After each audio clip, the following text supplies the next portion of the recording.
చెప్పేశానండి. నా పేరు గణేష్ తొందూరు అండి. నేను కంపల్సరీగా ఎక్స్పెక్ట్ చేశానండి మెజారిటీ వస్తాను. 1,25,000 నుంచి 1,35,000 వరకు 1,25,000 నుంచి 1,35,000 వరకు మెజారిటీ వస్తాను ఎక్స్పెక్ట్ చేసామండి. దాని బియాండ్గా 1,78,000 మెజారిటీ అనేది రావడం జరిగింది. ఏదైతే కూటమి 130 నుంచి 150 సీట్లు గెలుస్తాను మాకు ముందే అంచనా ఉందండి. ప్రతి ఇంటర్వ్యూలో కూడా మేము చెప్పింది ఇదే, కంపల్సరీ గెలుస్తాను అనుకున్నాం. అలాగే గెలుపు అనేది వచ్చింది. పుట్ట మహేష్ గారు చెప్పినట్టు ఇండస్ట్రియల్ ఏరియా తీసుకొచ్చి ఎంప్లాయ్మెంట్ అనేది కల్పిస్తామని చెప్పారు. అది కన్ఫర్మ్గా తీసుకొచ్చి కల్పిస్తారని చెప్పారండి. 101% ఆల్రెడీ ఉంగుటూరు నియోజకవర్గంలో చెప్పారు. ఆల్రెడీ ఒక ఇండస్ట్రీ తీసుకొస్తానని గ్రీన్లాండ్ సంస్థ ఏదో మాట్లాడని చెప్పారు. అవసరం అయితే ఆయన ఓన్ ఇండస్ట్రీస్ పెట్టేసి ఏలూరు బెంగళూరులో చేస్తానని చెప్పారు. కంపల్సరీగా గెలిచే అవకాశాలు ఉన్నాయి తెలుసు కాబట్టి అవన్నీ చెప్పారు. ఇప్పుడు గెలిచారు కాబట్టి కన్ఫర్మ్గా ఇండస్ట్రీస్ అనేది తీసుకొస్తారు. ఎంప్లాయ్మెంట్ అనేది కలుద్ది. ఎవరికి ఏమైనా అవసరం వచ్చినా కూడా ఎట్టి పరిస్థితుల్లోనూ కూడా ఇక్కడికి తీసుకొస్తే నాకు సమస్యని తీర్చిపెడతానని చెప్పి పార్టీ హౌస్కి తీసుకురామని చెప్పారు. అదే ప్రకారంగా ఎవరైనా సమస్య ఉన్నా సరే పార్టీలు విభేదంగా ఏమీ లేకుండా, పార్టీ విభేదాలు ఏమీ లేకుండా పనిని చేసి పెడతారు. లోకల్ నాన్ లోకల్ అని తీసుకొచ్చిన వాళ్ళు ఉన్నారు కదండి. ఇప్పుడు ఈ క్వశ్చన్కి ఆన్సర్ చేయడానికి వాళ్ళు రెడీగా ఉండి ఎక్కడున్నారో కూడా అడ్రస్ లేకుండా పోయారు. ఇట్లాంటి పరిస్థితుల్లో 1,78,000 మెజారిటీ అనేది మామూలు విషయం కాదు. ప్రజలందరూ లోకల్ అనుకున్నారు కాబట్టి ఓట్లేశారు. ఎట్టి పరిస్థితుల్లో నాన్ లోకల్ అనే మాట అసలు లేదు, రాదు, ఎక్కడ ఉండదు కూడా. ఓటర్స్కి లోకల్ నాన్ లోకల్ అని ఏం లేదండి. సర్వీస్ చేస్తారనుకుంటే ఓటేస్తారు. కంపల్సరీగా ఓటేశారు, గెలిపించారు.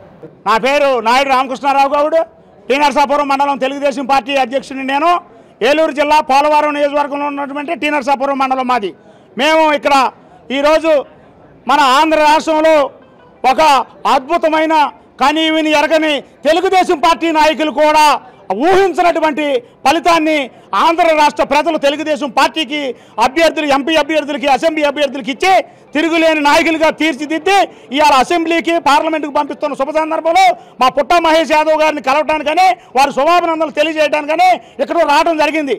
ఒక్కసారి విజ్ఞతతో ఆలోచించి ఆంధ్ర రాష్ట్ర ప్రజలందరూ కూడా ప్రజా పాలనను దుర్వినియోగం చేసి, పదవులను దుర్వినియోగం చేసి, ప్రభుత్వ అధికారాన్ని దుర్వినియోగం చేసి, ప్రభుత్వ అధికారంలో ఉన్నటువంటి వివిధ శాఖల యొక్క విధులను దుర్వినియోగం చేసి, నానా విధాలుగా అరాచకం సృష్టించి అరాచకమైనటువంటి ముఖ్యమంత్రి వైఎస్ జగన్మోహన్ రెడ్డిని అందరం కంకణం కట్టుకుని ఇంక్లూడ్ తెలుగు వైఎస్ఆర్ పార్టీలో ఉన్న నాయకులు, కార్యకర్తలు కూడా ఏబట్టే ఈ ప్రపంచం ఈ ఆంధ్ర రాష్ట్రంలో ఈ తెలుగుదేశం పార్టీకి వచ్చిందని చెప్పేసి నేను మనవి చేస్తున్నాను.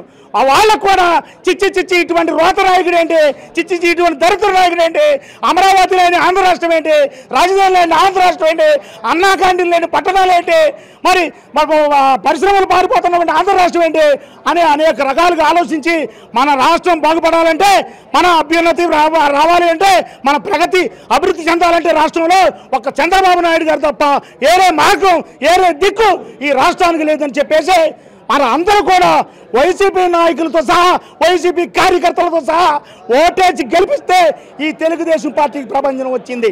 కనుక అందరికి, రాష్ట్ర ప్రజలందరూ కూడా మేము చేతులెత్తి నమస్కరిస్తూ మరి మీరు ఇచ్చినటువంటి నమ్మకాన్ని మా నాయకులు ఒమ్ము చేయరు.